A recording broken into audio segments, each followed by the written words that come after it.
Hey, everybody, welcome back. I hope you're having an amazing day. And I'm going to go ahead and dive right into tonight's topic, which is entitled, if you saw the title card, The Fall of Feminism. Now, I realize this might rattle a few people a little bit because many people will come in and be like, look, dude, feminism is still out there doing massive amounts of damage. And I think before I dive into it too much, I'm going to try and give a little bit of a definition as to what I'm talking about right out the gate. So, if you start back at the beginning with feminism and you kind of approach it from the idealistic view of what some people probably saw it as, would be a form of equality for women, you know, essentially women having the right to own businesses, succeed at work, be able to go out into the workforce and be able to forge their own path, and it becoming emboldened eventually over time because the way our economy went, unfortunately, it got to a point to where there wasn't a way to even really easily do a one income household anymore. So with that happening, you essentially ended up with something that really just kind of bolstered the whole feminist movement. And over time, it went from something that should have stayed with equality being the main reason behind it all. And let's define that just for a minute. Like how equal were we really looking to have this be? So you're talking feminism from the standpoint of equality. Okay. Okay. And I apologize for the exterior noise. I've had a plane actually flying overhead last few minutes. I might have been picking it up on the mic, but defining the equality here, for the most part, it's not really an approach towards equality, but certain types of privileges may be being observed and kind of emphasized a little bit, because when we talk about equality between men and women, women aren't really looking, so far as I can tell, to join the draft. They don't want to get drafted with the rest of the men. If the nation gets attacked or we have to go to war to defend ourselves, they're not looking to get drafted. They're not looking to be out there paving the roads, building the office buildings in the cities, building the neighborhoods that need to be built. They're not looking to, and this isn't a knock against women. These are incredibly hard jobs to do. Even for the men that are doing it, it's incredibly hard. If you ever tried to work as a guy that handles concrete every single day, I don't even do that. I've done some work helping them, and I can tell you, even for me, that would be tough to do that every single day. That's back breaking work, and essential and absolutely necessary to building the infrastructure of our society. Concrete is a huge deal. Right on down to the plumbing, the electrical work, putting the grid together, all the way down to even just being able to handle our own sewage so we don't all get sick and die prematurely, because that's one thing right there. Just the pathogens and all of that would kill us all very quickly. And anybody that is familiar with history knows that just sewage treatment and the handling of everything like that is a major deal. So I don't think women were really looking for equality in those particular areas. And some recent studies and polls that have shown that women tend to, ever since women began to vote, still hold on average about the same 20 same type jobs that they used to have back in the day. Totally fine, to each their own, and with their preference and everything. But the industries that I was just mentioning, the stuff that builds the infrastructure, the stuff that would promote the equality between men and women, as somebody who's worked in those, I'm telling you right now, women do not line up to do that, because that is not a very comfortable place to work. You have to step completely outside of the climate controlled environment where you're working on your laptop and thinking that you're maybe doing something for society, and you got to be out there in the burning heat and the freezing cold to make sure that everything's running all the time. Not something most people want to volunteer and do, but that is what our society is built off of. That's really what our society is built off of. If we don't have people doing that, we don't have a society, we don't have a civilization. And that's the real truth of it. I mean, take a look at the place that you live in. Built by men, most likely, not because of misogyny in any way, shape, or form, but because somebody woke up and said, this is a job I want to do, and I want to help build, and I want to take care of and support my family, and potentially help other families have a home. So, the realistic truth of it is, you know, most of the feminism being about equality just was never a thing. It was never the real thing, never really the motive behind it, at least for a lot of people. Now, fast forward to today. Feminism has really become kind of the butt of many, many jokes simply because it's gotten to a point to where it's trying to treat women like they're exactly the same as men. It's not about equal opportunity for you to be able to get out there and do the same thing that men are doing. It's the insane belief that women can now beat up men. The insane belief that women can do all the exact same things that men can do. Um, which obviously, for those of you that have watched a lot of the transgender people enter, men declaring that they are now women and attempting to enter women's sports and completely dominating in those areas, that is a ridiculous argument. If you ask any female boxer or any female MMA fighter, they do not want to fight the men. They don't want to fight the men. And that's not a put down against the women. It's just they understand the men have, they're generally bigger. They generally have more muscle mass.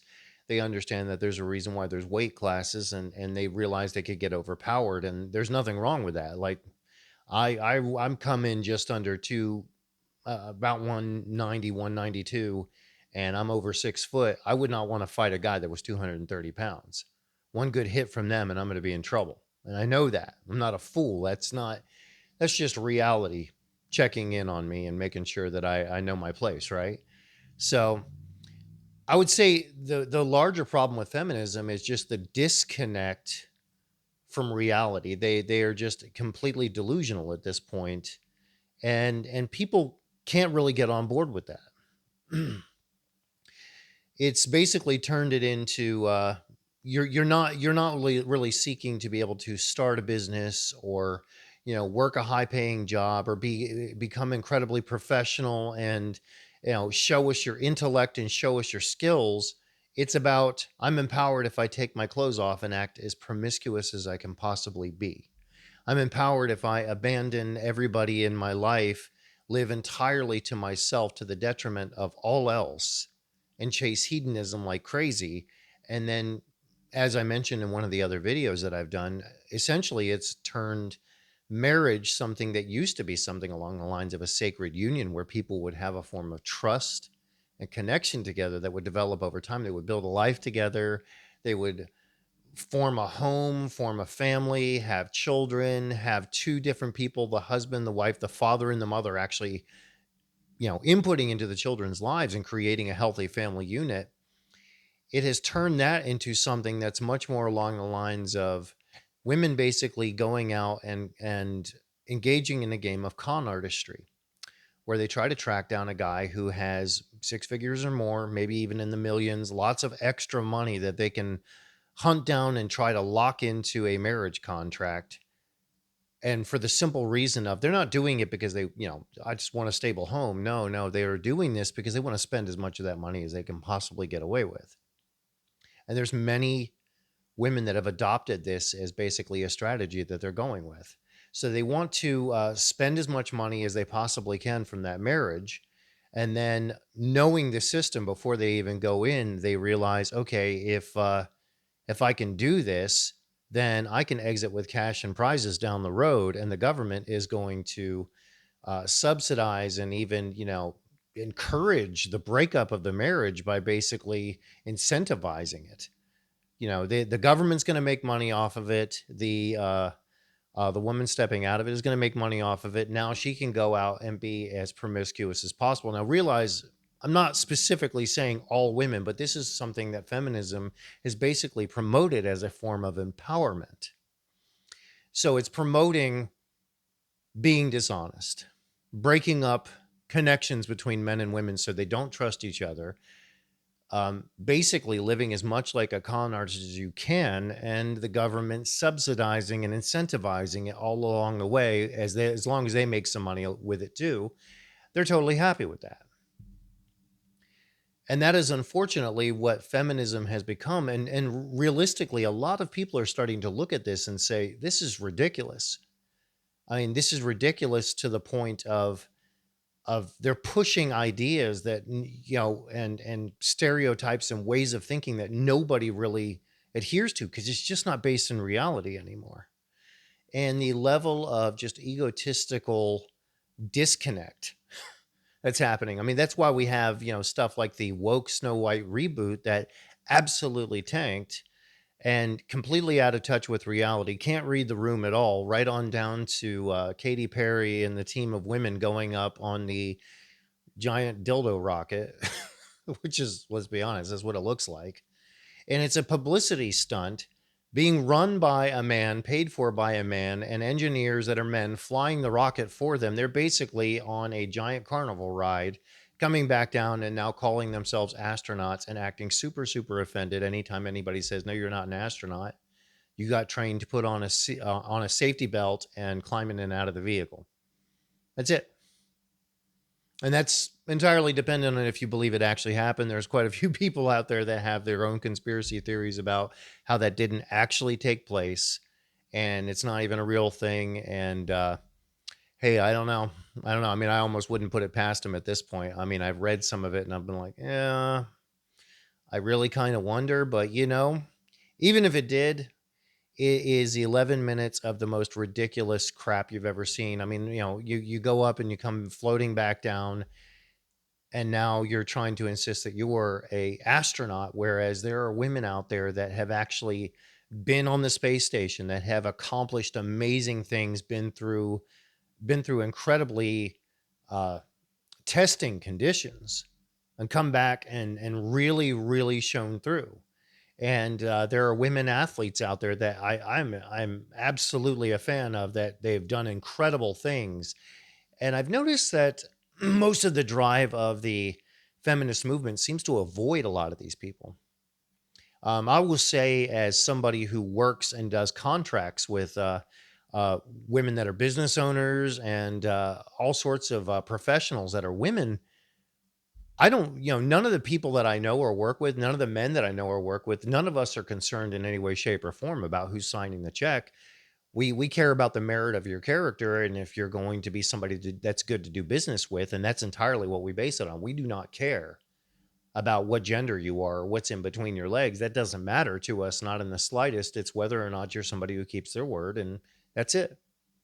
And these women generally are more conservative, interestingly enough. None of them ever would refer to themselves as a boss babe. In fact, usually they joke about that sort of thing. The type of thing that's funny to them is the women that talk about empowerment, yet actually have no clout, they have no influence because they don't do anything really professionally, and they act like fools and do all the ridiculous stuff that most of the people that are extremely woke would do. And then they call themselves a boss babe. And the real women that are actually boss babes would never ever refer to themselves that way. And to them, that's actually kind of a joke. It is kind of interesting to see the dichotomy between the two. And women that actually do crush it out there are not ones that go announcing it, and they certainly don't announce that it's because they're a woman. They just think of themselves as very competent and very good at what they do, and it has nothing to do with attempting to attach it to any type of an agenda at all. They're just competent and good at what they do. It doesn't really matter.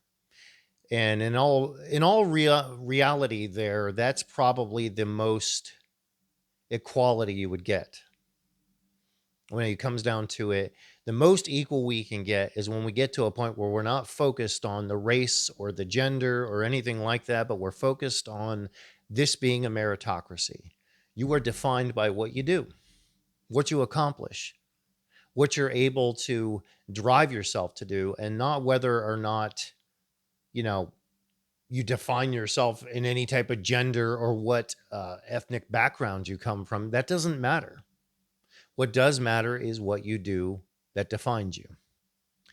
And really, on that note, I'm going to wrap it up here. But as always, leave a comment below. Tell me what you thought, and like, subscribe, and hit the notification bell, because more videos are coming up, and I definitely want to keep talking with you guys about everything.